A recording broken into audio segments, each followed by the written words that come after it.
Politics is beating expectations. It's one advantage we had. Our expectations were incredibly low. Our candidate was an asterisk in the polls. I think he may at one point just before the Iowa caucuses have polled something like 2 or 3%, but that was all.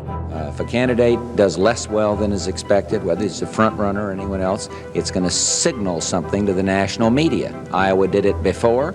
Iowa will do it again. He did the Carter model of just coming in and spending time here. And I can remember, and a lot of reporters did it, you'd hop in the back seat of the car and there was, you and a driver and Mr. Bush. And you had a chance to talk and really get to know the candidates a little better. It's a different era in terms of press politics and politicians' relationships. Georgia farmer Jimmy Carter came into Iowa, won the support of a large number of Iowa's farmers. What's a Texas banker going to do to win the support you of flattered me Iowa's by calling me a farmers? banker. I was, for 1.5 years on the board of directors and a consultant to a bank. I was managing Tom Talkie's campaign, and this guy calls me up and wants to do a fundraiser for Tom Talkie, but I'd never heard of him. He had been supposedly director of the CIA, but I didn't really know anything about him. And it was George H.W. Bush. He calls me up personally. And I call the radio station, KDTH in Dubuque, and I tried to call some other stations too to try to get them to come, and only one radio station with a little reporter came with a little tape recorder to interview George H.W. Bush. And I still remember him. He sat there with his legs crossed like this, and he had socks that had no elastic in it. They were all down around his feet, and I saw his old legs. I go, what? Who is this guy?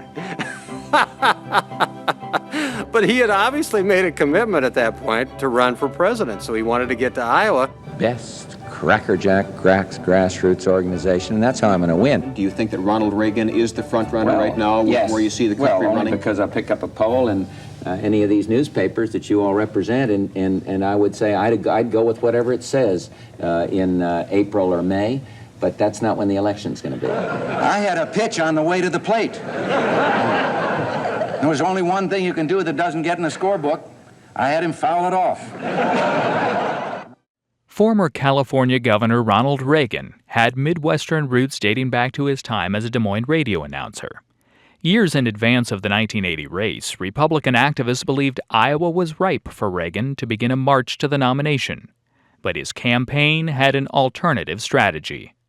I think the Reagan campaign was a little top-heavy, a little imperial, thought they were in much better shape than they were. Politicians and political observers are so anxious to find out who will win, they are grasping at straws. Or in this case, a straw poll taken by the Iowa Daily Press Association at Saturday night's fundraiser in Ames. 1,500 of the Republican donors filled them out. The top vote getter, George Bush, who has built up organizational support in Iowa this year and who has been most active with the balloons and baubles of campaigning. Fellow Texan John Connolly was a distant second. Just behind him, Robert Dole.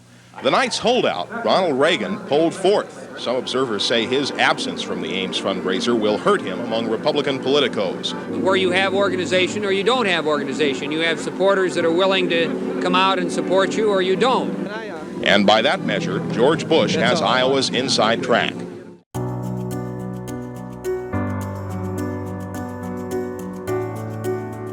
The security people together, so we have everything cool. Field organizer Ed Priola said today from a newly opened campaign office in Cedar Rapids that the delay is by design, that Reagan's campaign begins in earnest with his official announcement tonight. Priola said the former governor of California, who was known as Dutch Reagan while a sportscaster in Des Moines years ago, still has the inside track in the Iowa caucus race. I think the other candidates are beginning to worry about burning out. We're coming in strong, We've been doing all the organizing we can do without a candidate. Iowa's 32-year-old Lieutenant Governor Terry Branstad had allegiances to Reagan, but publicly avoided any endorsements. As the Gipper's absence on the Iowa campaign trail grew longer, Branstad offered his finely tuned political advice to Reagan campaign manager John Sears. As lieutenant governor, I thought, well, I shouldn't be officially supporting a candidate. I just wanted to be a good host. But obviously, my heart was with Reagan. And I kept calling John Sears, and I said, you're going to blow this. You think you can just do one rally per congressional district. The Bush campaign's going everywhere. And I couldn't get him to return my phone calls. and they didn't change their strategy. If you knew John Series is a pretty arrogant guy, and he just decided he didn't need to deal with Iowa because they had Iowa in the bag, and he was just going to win New Hampshire and it'd be over with.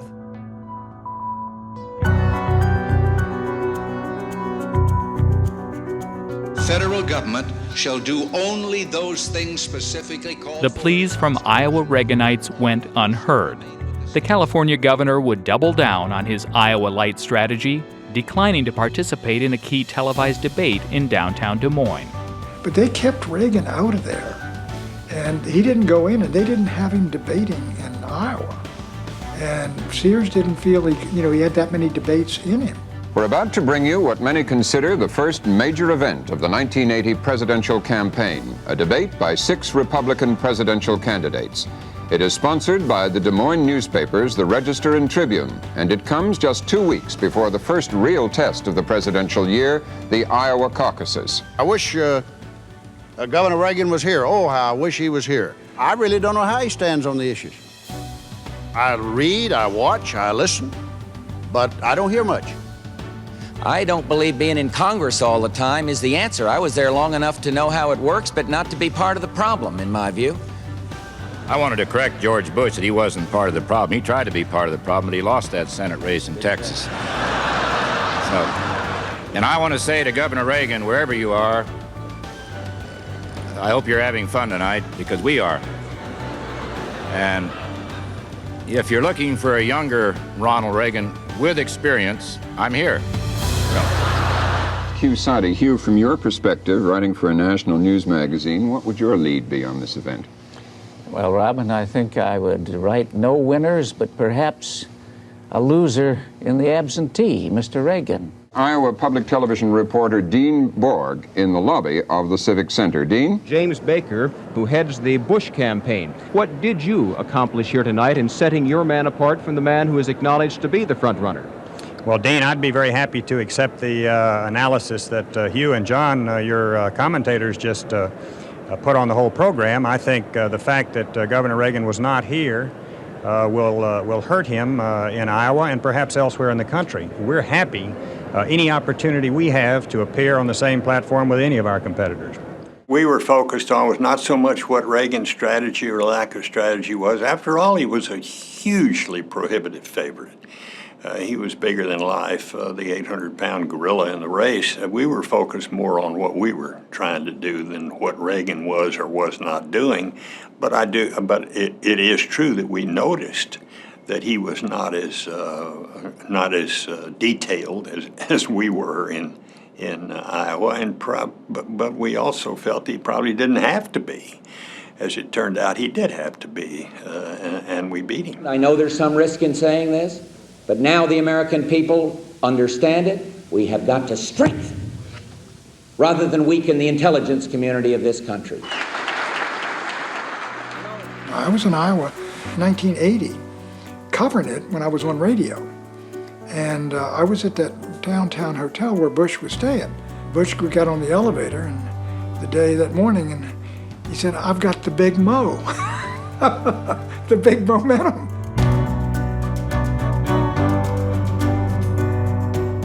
Nearly half of Iowa's Republican caucuses are held in private homes. This one a mile and a half east of Elkhart, in Nancy Huxford's kitchen. I kind of like Dutch Reagan, but I think he's too old. As the 1980 caucus vote began compiling at Republican Party of Iowa headquarters, Bush took an early lead and declared victory. The impossible dream, the asterisk on all these polls just 4 months ago. Bush 110, Reagan 38. So George Bush is clearly the favorite here among these Republicans. Reagan was in California, downplaying Iowa. A straw vote that does not necessarily represent. I talked to my friend Sears, who was an old friend of mine from Nixon days. I said, "John, what happened?" He said, "We got as many votes as we expected. He just got more than we did." One of the interesting things the Reagan people will tell you about 1980 is they think they got cheated in Iowa. The Republican Party of Iowa reporting system was built on brand new computer technology, designed to compile data phoned in from urban and rural corners of Iowa.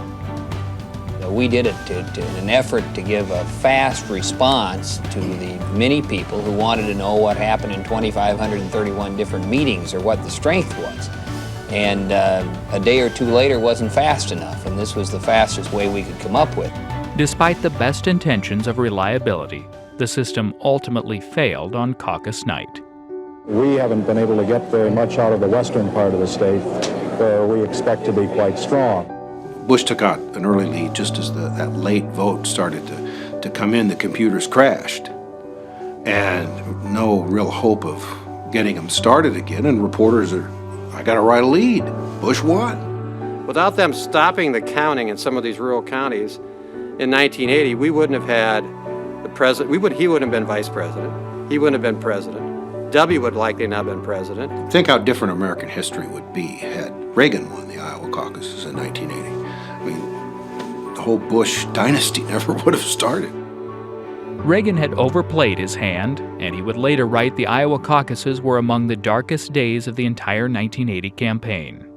He would fire campaign manager John Sears only days later and triumph in New Hampshire.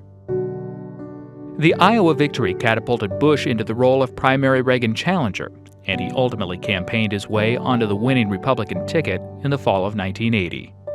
James Baker, a campaign opponent, would become President Reagan's chief of staff.